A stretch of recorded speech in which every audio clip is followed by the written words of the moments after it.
అగ్రిగోల్డ్ భూముల లావాదేవీల కేసులో అరెస్ట్ అయిన మాజీ మంత్రి జోగి రమేష్ కుమారుడు జోగి రాజీవ్ని గొల్లపూడి ఏసీబీ కార్యాలయానికి తరలించారు. జోగి రాజీవ్ని ఏసీబీ అధికారులు విచారిస్తున్నారు. రాజీవ్తో పాటు ఏసీబీ కార్యాలయానికి జోగి రమేష్ వచ్చారు. అగ్రిగోల్డ్ భూముల వ్యవహారంలో రాజీవ్ని ఏసీబీ అరెస్ట్ చేసింది. ఈ కేసులో A1 గా జోగి రాజీవ్, A2 గా జోగి రమేష్ బాబాయ్ జోగి వెంకటేశ్వరరావు ఉన్నారు. మరోవైపు ఏసీబీ సోదాలపై మాజీ మంత్రి జోగి రమేష్ మండిపడ్డారు. కూటమి ప్రభుత్వంపై మాజీ మంత్రి జోగి రమేష్ ఫైర్ అయ్యారు. ఇది జోగి రమేష్ పై జరిగిన దాడి కాదని, బలహీన వర్గాలపై జరుగుతున్న దాడిగా అభివర్ణించారు. అగ్రిగోల్డ్ వ్యవహారంలో తాను ఎలాంటి తప్పు చేయలేదన్నారు. తాను తప్పు చేసి ఉంటే విజయవాడ నడిబొడ్డున ఉరేసుకుంటా అంటూ మండిపడ్డారు జోగి రమేష్.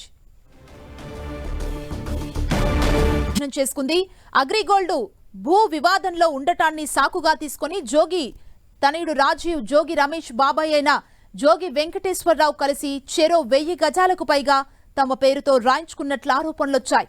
ఈ ఆరోపణల నేపథ్యంలో రాజీవ్ని ఏసీబీ అరెస్ట్ చేసింది.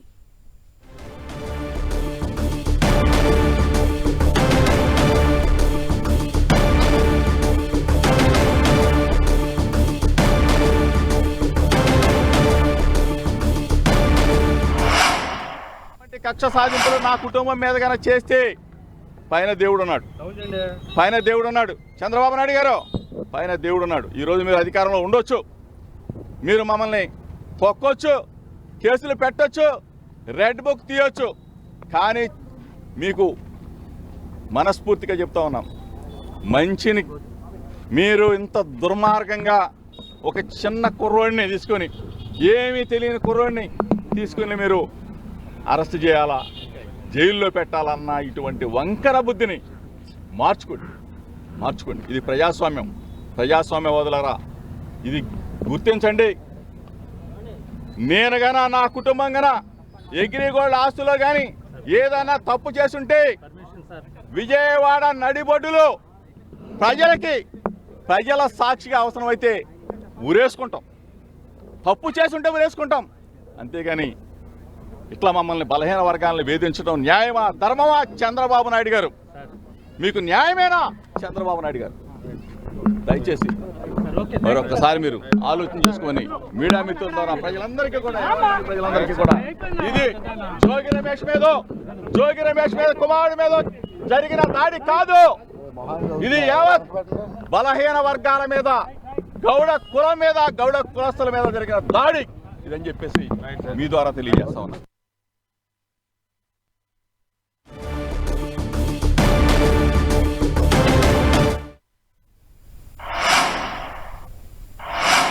ఇదే అంశానికి సంబంధించి మరింత సమాచారం మా ప్రతినిధి దుర్గా అందిస్తారు. దుర్గా,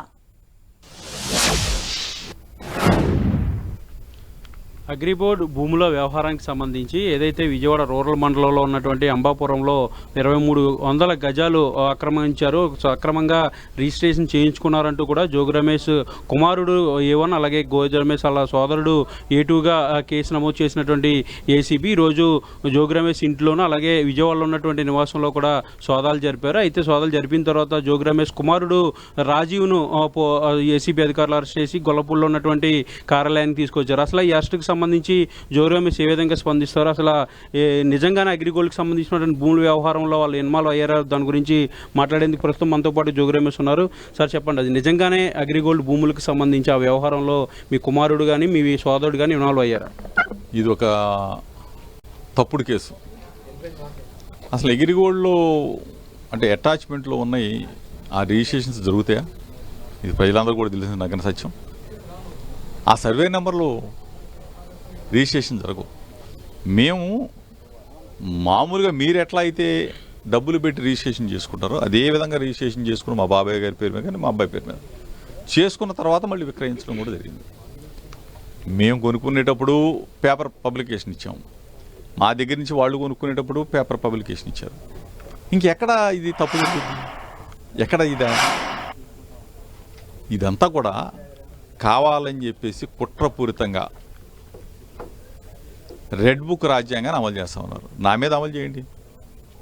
జోగి రమేష్ని అరెస్ట్ చేయాలా, జోగి రమేష్ని జైల్లో పెట్టాలా, ఇబ్బంది పెట్టాలా, ఇవన్నీ కామన్ మీకు ఉంది ఇప్పటి నుంచో. కానీ ఈరోజు అభంశుభం తెలియని పిల్లల మీద, నా కుమారుడి మీద, అమెరికాలో చదువుకున్నాడు, ఎంఏ చేశాడు, డిలైట్లో జాబ్ చేస్తా ఉన్నాడు, మళ్ళీ తిరిగి వెళ్ళిపోయే పరిస్థితి. ఈ పరిస్థితుల్లో మీరు ఈ విధంగా ఒక నరరూప రాక్షసుల్లాగా మాట్లాడటం, ఈ విధంగా కేసులు పెట్టడం న్యాయం అని చెప్పి అడుగుతా ఉన్నాం. నేను చంద్రబాబు నాయుడు గారి ఇంటి మీదకి వెళ్తే నా మీద అరెస్టు చూపించండి, నా మీద అక్రమ కేసులు పెట్టండి, నన్ను నిర్బంధించండి, అంతే తప్ప ఇట్లా పిల్లల్ని మీరు టార్గెట్ చేయటం న్యాయం కాదు. ప్రజాస్వామ్యవాదులందరూ కూడా దీన్ని గుర్తించండి. బలహీన వర్గాలకు సంబంధించిన జోగి రమేష్ని అణచివేయాలా, అరెస్టు చేయాలా, ఆ కుటుంబాన్ని ఇబ్బందులు పాలు చేయాలా, ఇది న్యాయమా అని చెప్పి అడుగుతా ఉన్నా చంద్రబాబు. సార్, లోపల విచారణ జరుగుతుంది, భవిష్యత్ కార్యాచరణ అంటే ఏ విధంగా ఉండబోతుంది? మీరు న్యాయస్థానాలను ఆశ్రయిస్తారా? ఏ విధంగా మీ వాదన వినిపించబోతుంది? న్యాయం మా పక్షాన ఉంది కాబట్టి తప్పనిసరిగా న్యాయస్థానాన్ని ఆశ్రయిస్తాం, న్యాయం జరుగుతుంది, తప్పనిసరిగా బయటకు వస్తాం.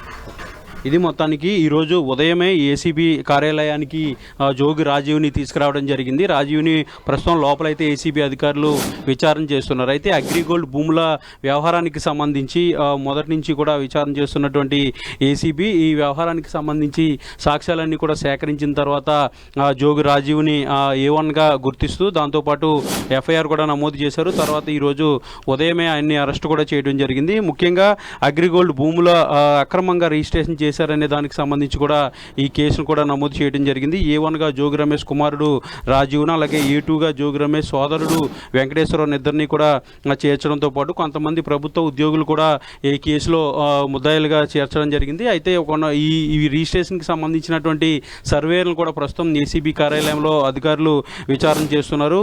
ముఖ్యంగా మొత్తం 9 మంది అంటే జోగి రమేష్ కుమారుడు అలాగే జోగి రమేష్ సోదరుడితో పాటు మిగిలినటువంటి కొంతమంది అధికారులు మొత్తం 9 మందిని ఎఫ్ఐఆర్లో చేర్చడం జరిగింది. ఈ కేసులకు సంబంధించి చాలా సుదీర్ఘంగా విచారణ చేస్తున్నటువంటి ఏసీబీ పూర్తి స్థాయి ఆధారాలన్నీ కూడా తీసుకుని సేకరించిన తర్వాత జోగి రాజీవ్ని ఈరోజు ఉదయం అరెస్ట్ చేయడం జరిగింది. అయితే ముఖ్యంగా రూరల్ అంటే విజయవాడ రూరల్కి సంబంధించినటువంటి అంబాపురం సర్వే నెంబర్స్ అన్నీ కూడా మార్చి అగ్రిగోల్డ్ భూమిని రిజిస్ట్రేషన్ చేయించుకున్నారంటూ కూడా మొదటి నుంచి ఆరోపణలు ఉన్నాయి. ఈ ఆరోపణలకు సంబంధించి ఇప్పటికే కొంతమంది అధికారులను కూడా ప్రభుత్వం సస్పెండ్ కూడా చేసినటువంటి నేపథ్యంలో ఇప్పుడు ఏసీబీకి డీజీపీ సిఫార్సు చేసిన తర్వాత ఏసీబీ కేసును పూర్తిగా టేకప్ చేశారు. టేకప్ చేసిన తర్వాత మొత్తం 9 మందిపై కేసు నమోదు చేసిన తర్వాత ఈరోజు A1గా ఉన్నటువంటి రాజీవ్తో పాటు ఎవరైతే అధికారులు ఈ రిజిస్ట్రేషన్ ప్రక్రియలో ఇన్వాల్వ్ అయ్యి ఉన్నారో ఆ అధికారులకు సంబంధించినటువంటి సర్వేలు లేదంటే ఇతరత్ర రిజిస్ట్రేషన్ చేసినటువంటి అధికారులు వీళ్ళందరినీ కూడా విచారిస్తున్నారు. విచారణ అంతా అయిన తర్వాత ఈరోజు సాయంత్రం తర్వాత కోర్టులో కూడా ప్రొడ్యూస్ చేసే అవకాశాలు కూడా కనిపిస్తున్నాయి. జానకిరాణి. Thank you Durga.